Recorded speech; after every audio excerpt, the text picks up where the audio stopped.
Hello, and welcome to the Art of Intuition podcast. My name is Susan Jane, and I believe that trusting your intuition is the best way to live your life with meaning and purpose. Each week you will hear about how you can connect, develop, and trust your intuition through interviews with other guests and my own personal experiences. Join me to understand how your intuition can guide you towards a life full of meaning and loving purpose.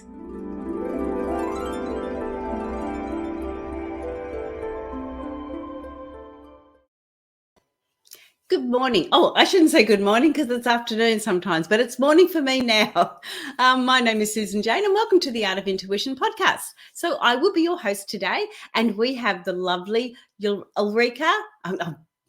I've been practicing her name, Ulrika, and I got it right. Ulrika Sullivan coming on. Now, Ulrika's really interesting because she's actually had a very analytical background, similar to what a lot of us have when we've gone through the corporate stage and different things like that. But she was a scientist, so really analytical, detailed orientated, all that sort of stuff that I tend to be a bit like as well.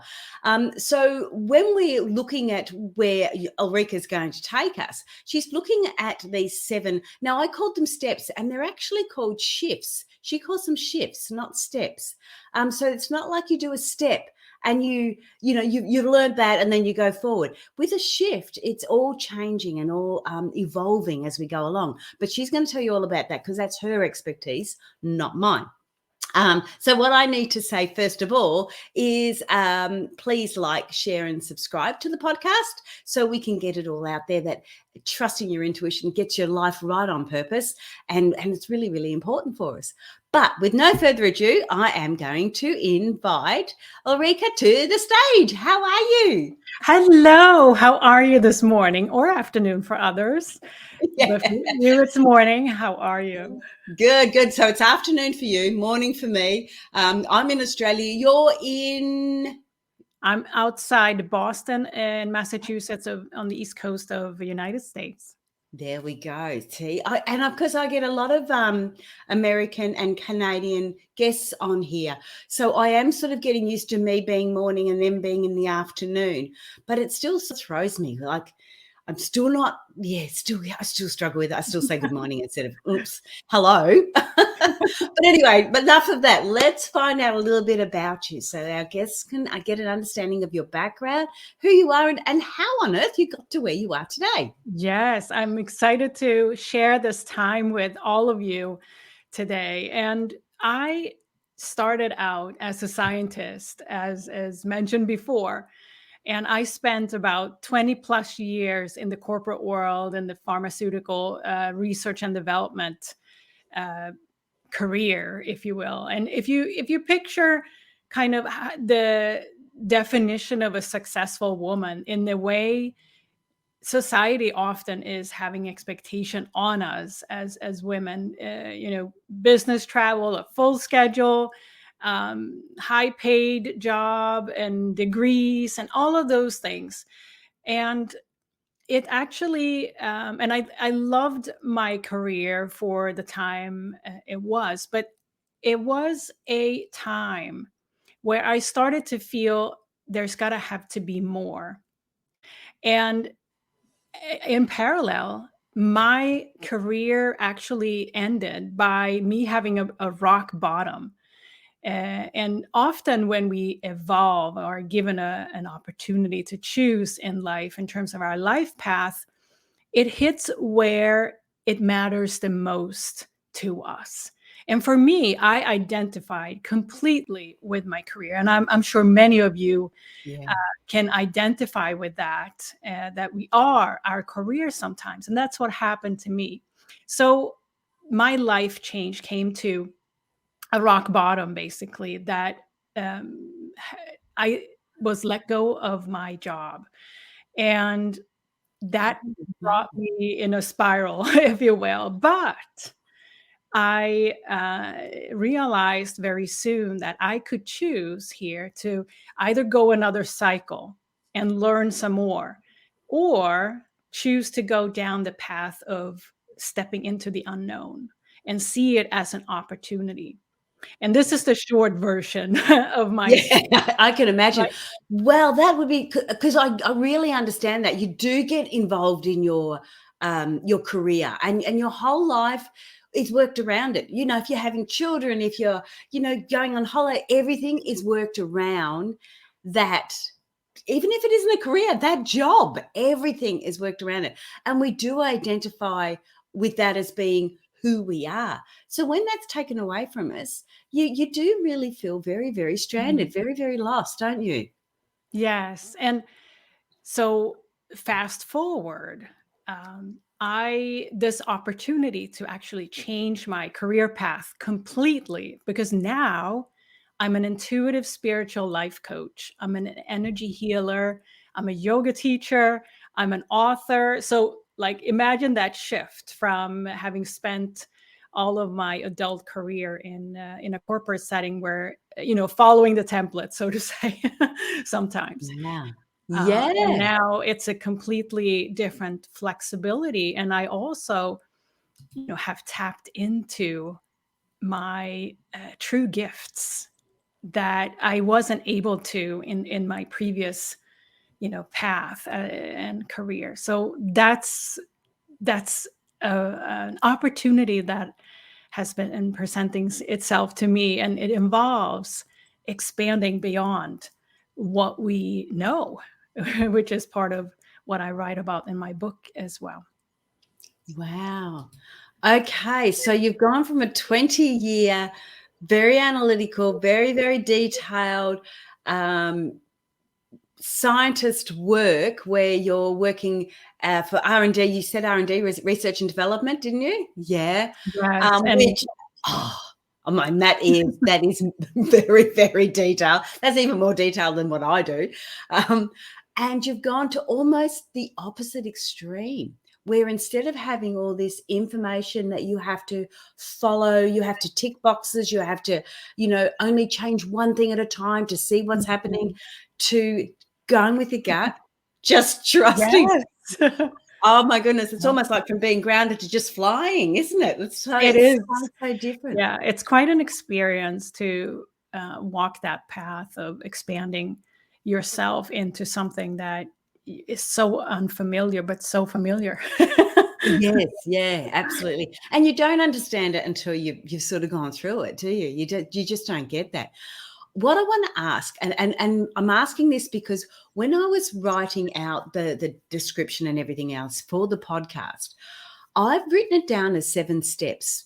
Now, when I spoke to you when we first came together, you said it's 7 shifts, and that's why I mentioned that at the beginning. Can you please explain to me in your terms, or explain to us in your terms, not in mine? I don't want to put words into your mouth. In your terms, what the difference is between your steps and a shift?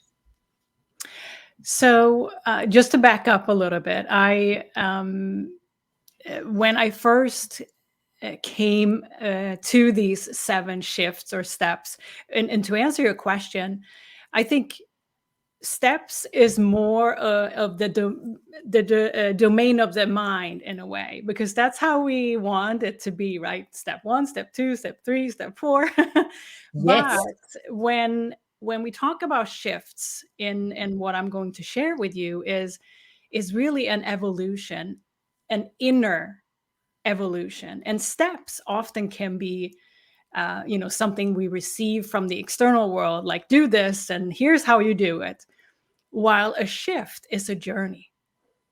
So that's how I see the difference between a step and a shift in personal transformation. And also what I'm going to share with you is not like you have to start with one thing, but you can actually evolve with these 7 shifts, 7 inner shifts, that I'm sharing in my book as well. You can move with that in your life in parallel. It doesn't have to be one step shift and then go to the next, right? Because they all work together. Yeah, whereas as when you're saying steps, you have to do one in front of the other, don't you?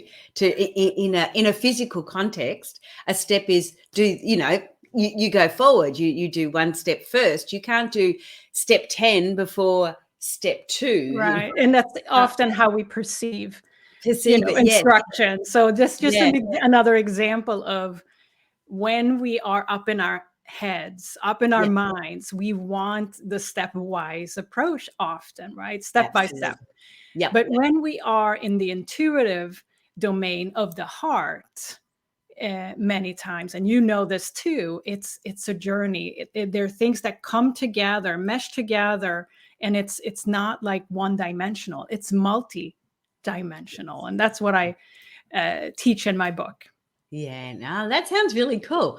All right, let's get into it. Oh, no, first of all, before we go any further, for the podcast listeners, because I've got it happening on the ticker tape for the video watchers, but for the podcast listeners, the book is called, I'll put that forward. Hang on, it's coming up now. The book is called Wisdom Beyond What You Know. Can you show us Yes, I can show you the book. This is how it looks like. Okay. How to shift from being driven by the mind to living from the heart and intuition. Okay. So that's the book. You can get that at Amazon, or do we go through your website? You can get it at Amazon. I have other, outlets as well globally but Amazon, sometimes that's the easiest. But if you prefer other outlets, Barnes and Noble, bookshop.org, and other sources as well. Yeah, so cool. Okay. Otherwise, it is the website, and that is in the description down below. Okay, let's get started.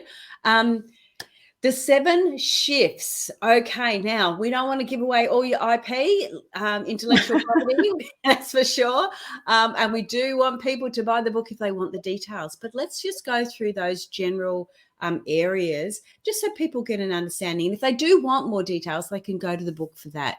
But let's start. And I'm not starting at step 1 or shift 1.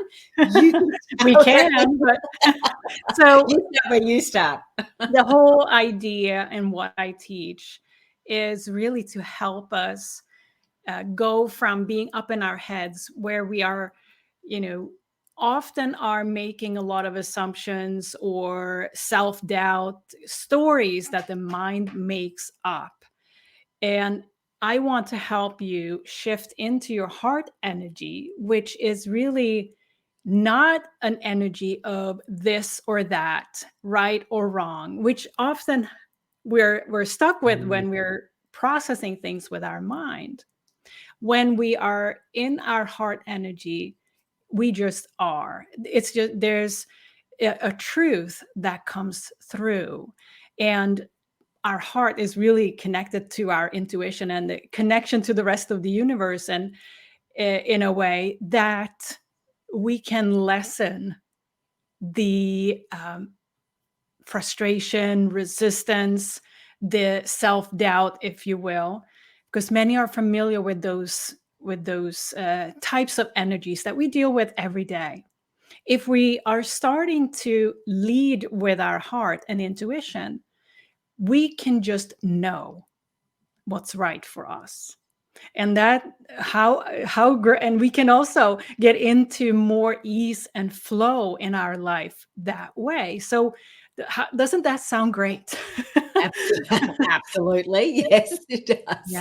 Yeah. So the first part, yes, and I want to share a little bit, and why I'm bringing that up is that the first part of the book, I really help you identify some of these mind-driven patterns that many of us are living by. And that could take expression such as people pleasing, for example, or working hard for success. The exhaustion that many of us have, including myself, for many years, with the belief that if I just work harder, I'm going to have more success. Other, patterns that we maintain when we're up in our head is often worrying about what other people will think about us and what we do and all of that. So if this rings a bell and like, yeah, that's me, or that, yeah, that's me, you're in for a treat, because the second part of the book is really where I give you the fundamentals of heart-centered living, where we are increasing our awareness of energy. Energy awareness is key in getting to tap into our own energy, and that's one of my big passions, is to help others understand how they run energy, because it can really impact our lives in the way we interact with others. Or if you have a business, how your business how you interact in your business, or what approach you're going to take to your business can be very different based on how you run energy. And this is part of knowing your unique essence. Now, also, heart-centered living is to tap back into creativity and inspiration. And if you can picture me a couple of years ago, when I was on autopilot, like the blinders on, go, go, go, and not really being connected with myself and who I truly am. But there was not much of creativity or inspiration in my life at that time, I'll tell you. And Yep. the energy of creativity and inspiration really is the same energy as our heart life force energy overall. So the more we can tap into that. Now, other components of heart-centered living is connection with nature. And this is a big one, our body's wisdom. Because if we're disconnected from our body and always up in our head, for example, it's really difficult to tap into all the wisdom that we already have within us without having to go take a course, or without having to go to the next retreat, or without having to, everyone here have unique talents and gifts that you come into this world with. And from the way we, in the modern world that we've lived our lives for many decades, and we're not encouraged to tap into our natural gifts and talents. We are asked to have the degrees and follow the social expectations in many ways. So this is a shift that I'm getting to. Also, heart-centered living is very linked to this energy awareness that I'm talking about in the book, but also how to learn to notice signs and synchronicities, and really tap into and expand our ability to use our intuition. And I know that's a very passion topic of this podcast. Absolutely. So that gives you a little taste of the second part of the book. Now, yeah, go ahead. Are you going to go to the third? I don't want you to go to the third yet, because I just want to clarify, because I really love how you look. I love structure. I actually love structure. I love structure because I love pushing it and seeing where it goes. But how you've structured your book is really, really interesting, because you've got the first part where people are sort of really connecting in with you because they're seeing the patterns or behaviors that they are constantly doing, or cycling through, it may be another word. But I love how that you've really resonated with the reader to start with, because you've already got an understanding of, oh, she knows where I'm going. She knows what it feels like. She knows how to say it, or she knows what it means like to be like that.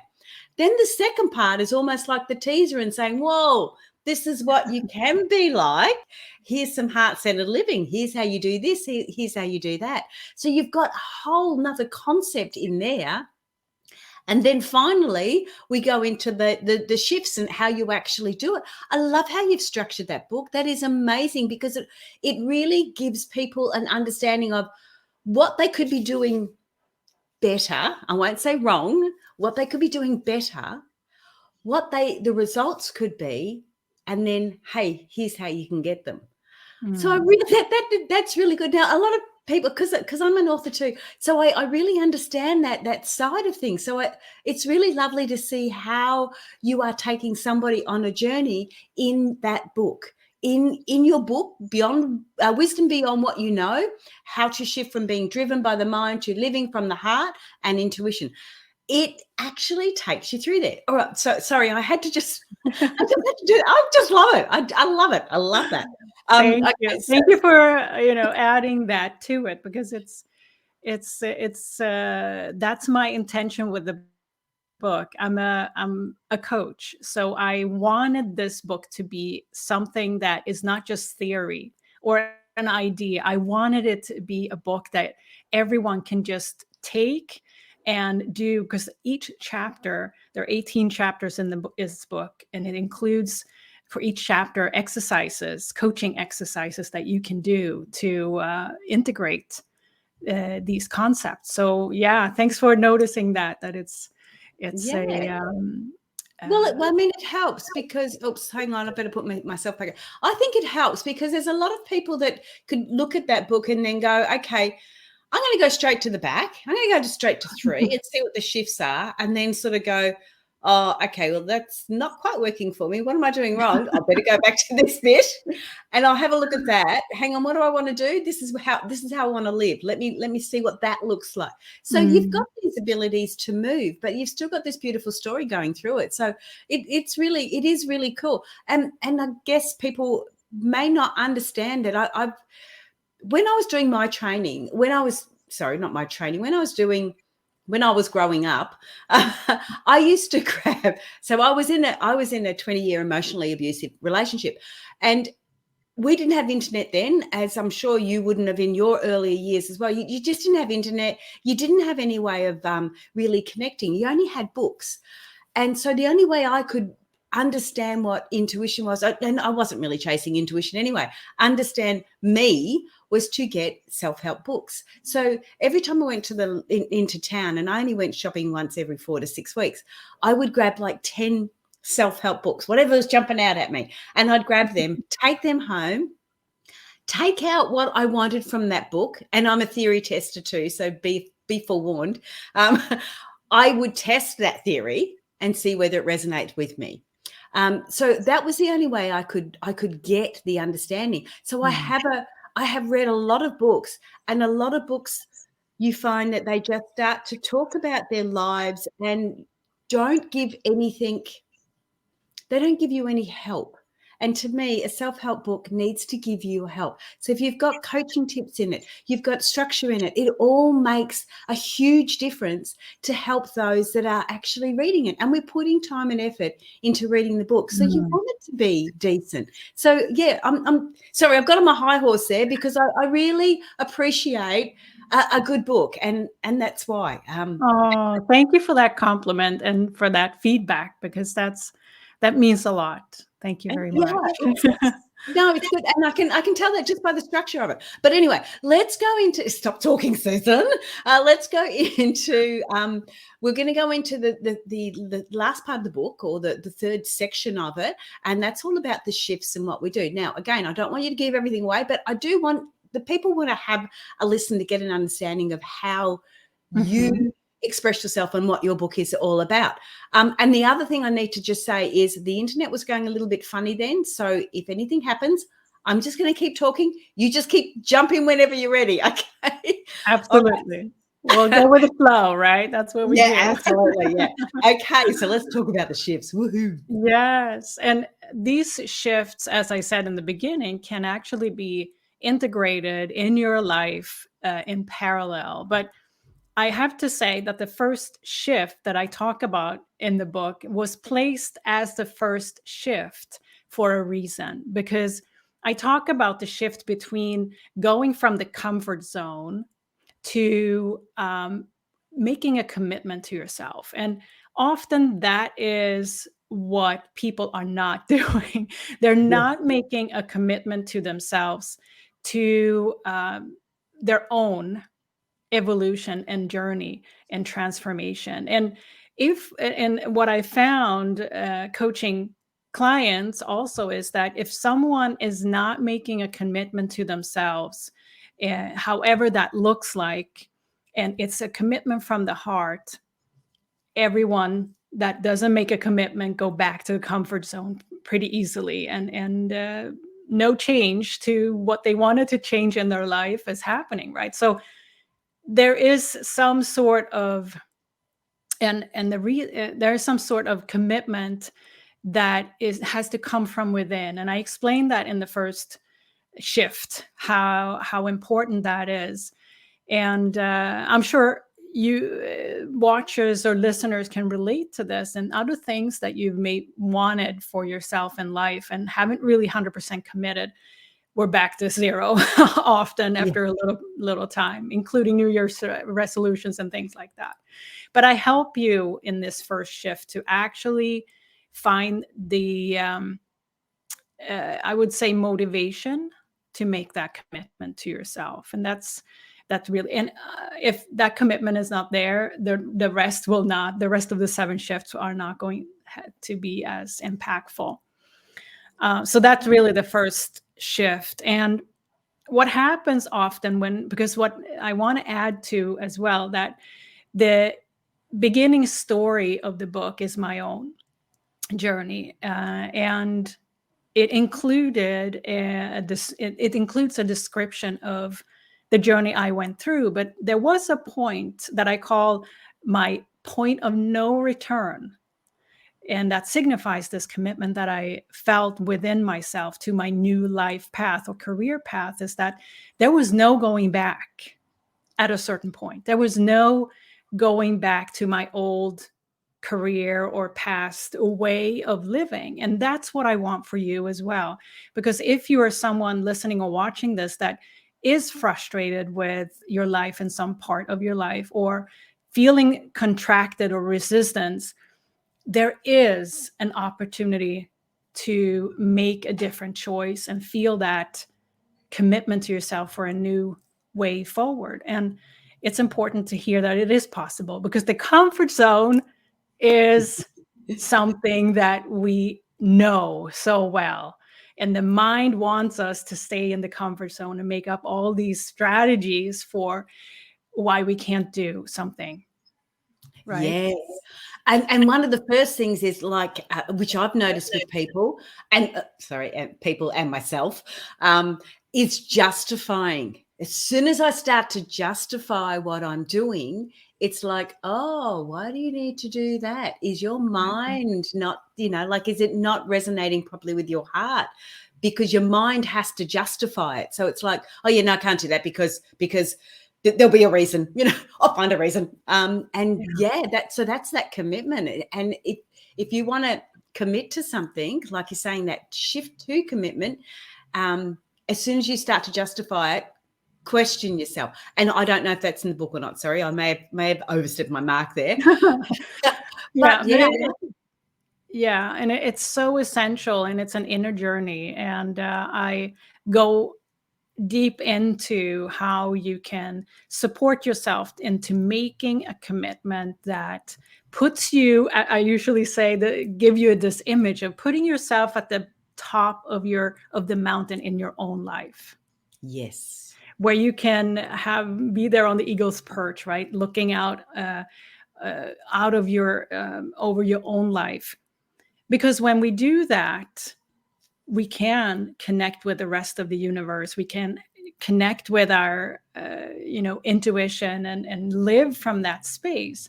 When we're in our mind-driven world, we often, as I, do this at the top of the mountain, we put ourselves at the bottom of the mountain, and we come last in our own life. And that's not really how we flourish and bloom in our life, right? So I'm just saying this first shift is so impactful when we get there to that point of no return, as I call it. Yeah, I like that. And I like how you've explained that too. It is about putting yourself at the top, and it doesn't mean you're better than anyone else. It's just in your life, you need to be at the top. Because no one else is going to do that for you. I remember talking to one of my friends, and I sort of said to them, but, the only person you're going to be with for the rest of your life, for all of your life, is you.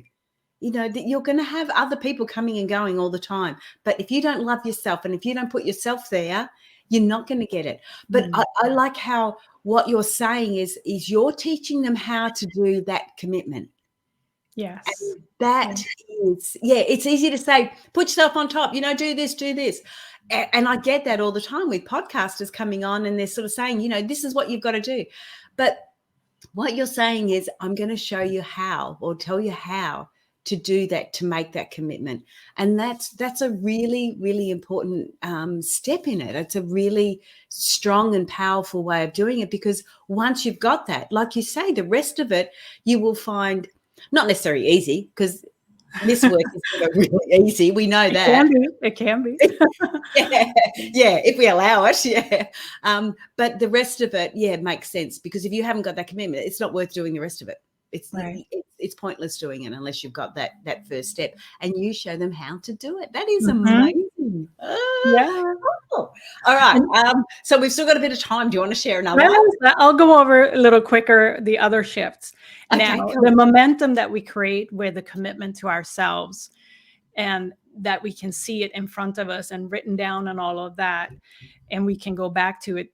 With that comes the desire to increase our self-awareness. And what does that mean? Well, often we walk through our lives being very disconnected from ourselves, which means that we may not, like, here's a story about, and just an example.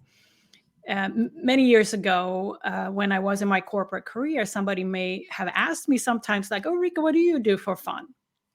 And I had no answer. That's how disconnected I was from who I truly am. I didn't have an answer what I do for fun. I only had my identity with work. But what my journey, and everyone can do this, what my journey has shown me is that I can learn more things about myself, about who I am truly. And that's what I mean with increasing your self-awareness is your currency when it comes to the momentum of your own transformation. So that is, something that comes with this commitment, because once you made the commitment, you start asking yourself questions, getting curious about, like, what is it really that makes me thrive?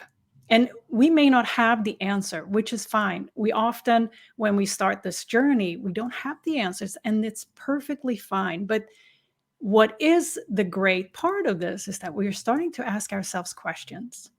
Yes, we're starting to ask.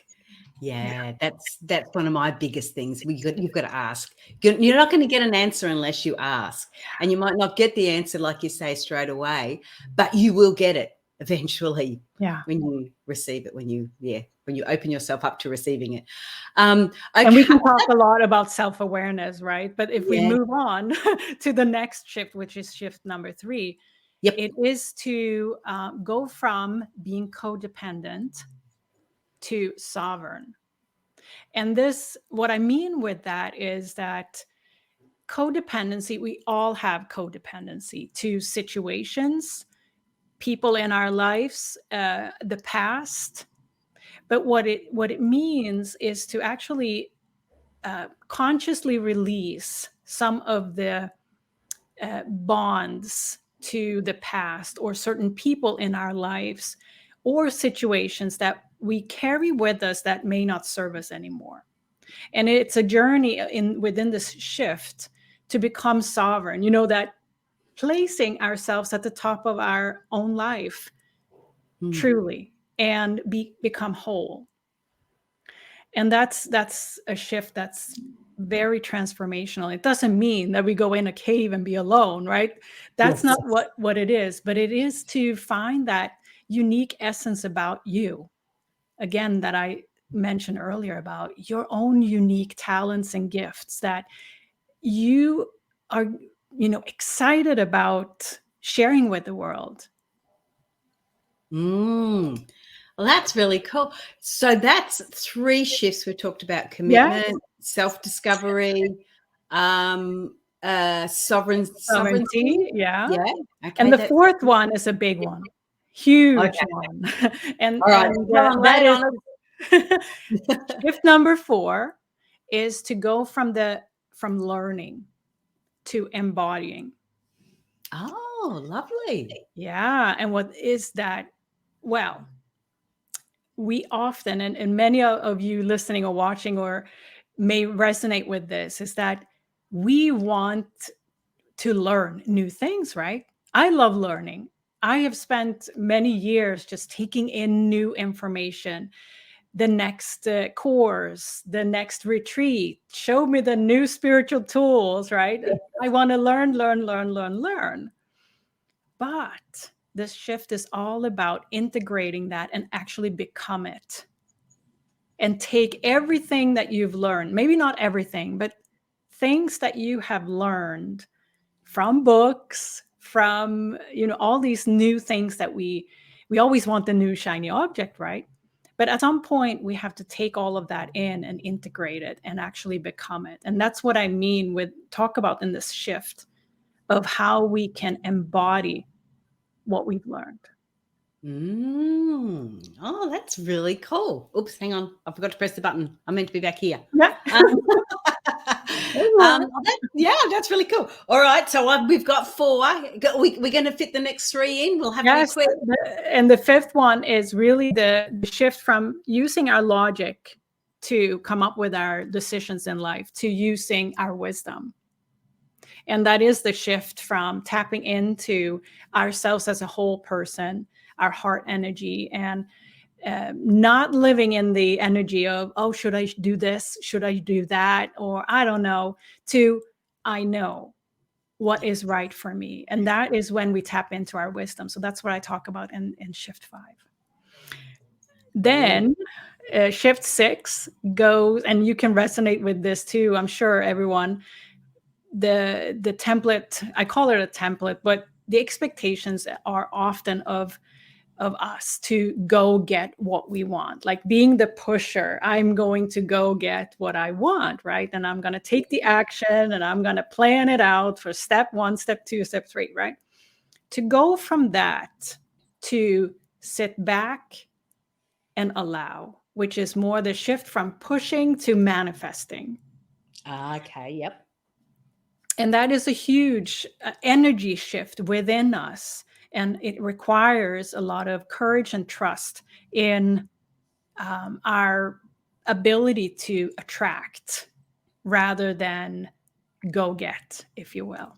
Yes. So I talk a lot about that in shift 6. And the last shift is to go from seeing ourselves as an individual to seeing ourselves as multidimensional, which I talked about in the beginning. And that is, how do we do that? And I believe that to be able to really, truly put yourself at the top of the mountain of your own life and just know what's right for you, we are encouraged to change our the way we're approaching our life, in the sense that I believe that we all need some sort of, call it spiritual or self-care practice, where we can allow ourselves to slow down, go within, and learn from our own wisdom that we already have, without having the mind to come up with the solutions or the options or the stories that we so often are getting into that are hindering us from being who we truly are. Wow. I want to go over it because I was writing it down as you were talking, just so we have this sort of little, like a conclusion at the end. So the 7 shifts, not steps, because we can do these as we go along. But the first one we have to do first, which is the commitment to the self. Then we look at, we also integrate self-discovery, sovereign, going from to sovereign. What was that one? That was codependency to sovereignty. Yeah. Codependent to sovereignty, learning to becoming, or embracing it, embodying. That's it. Logic to wisdom. So we start to that's when you really checking in with your intuition there. Mhm, Then we're mhm. going from pushing to manifesting, or trying to create, to physically to create, to actually manifesting it. And then the last one is the individual to multidimensional being. That is so cool. And that's all at the end. So we've got an understanding to start with at the beginning on some of those little habits or cycles that we run through. We've got an understanding in the center, in the second section, about what we could have if we want to do the work, and then finally, here's how to do it. I have to say it again, and I do apologize for going over and over it, but I really do like the structure that you've done. I reckon that's Thank you. amazing. Thanks so much. Yeah, that's Yeah, and really cool. I also But created an extension experience, because this takes time. I want to say that yeah, often we buy a book, and especially a book like this with exercises, we may not do the exercises. We just want to read the book, right?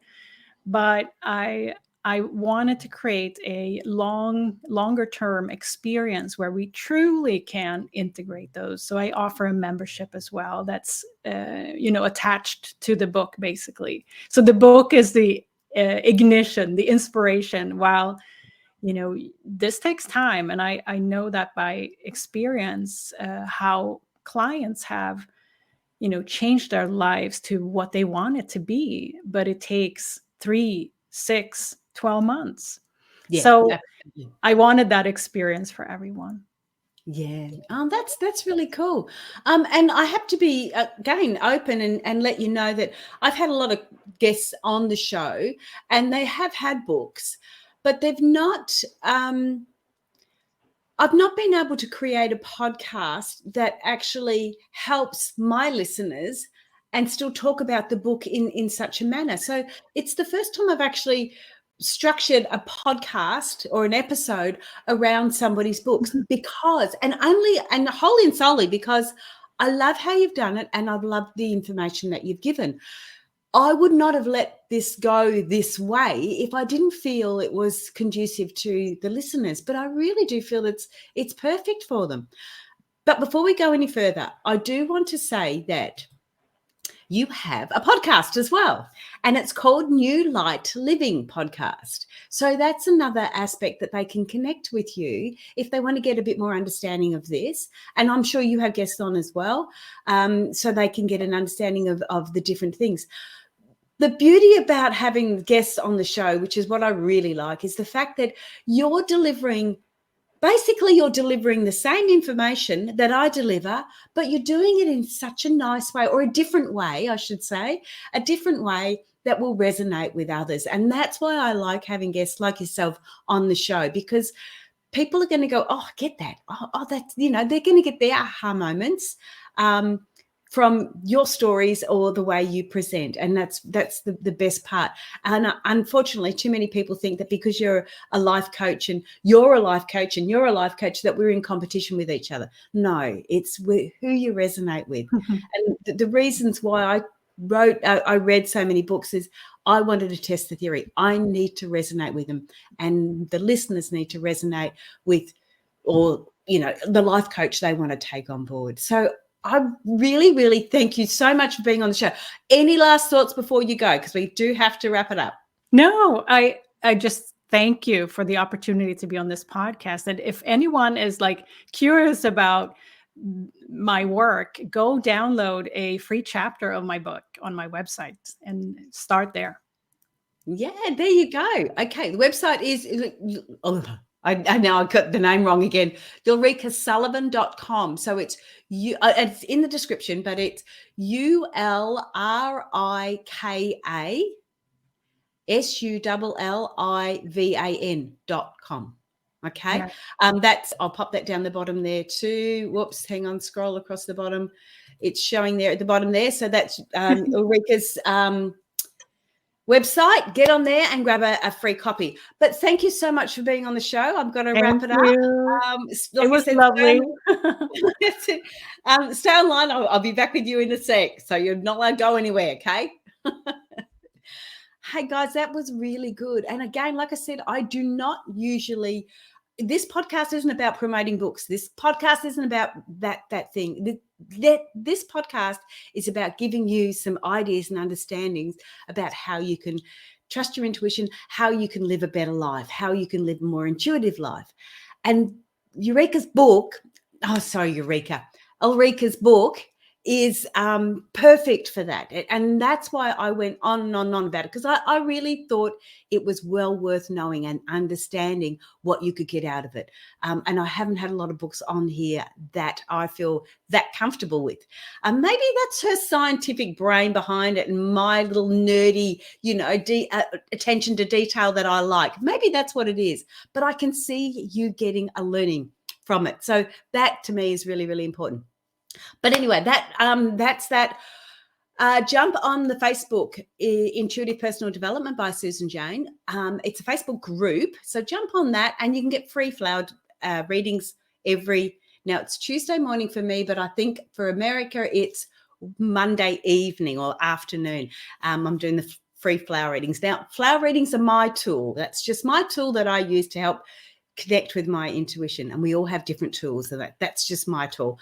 There is the online courses if you want them there, and I can't remember what else I was going to say, so that's the end. I hope you've enjoyed the show. Again, like, subscribe and share with your friends, and we will see you next week. All right, bye for now.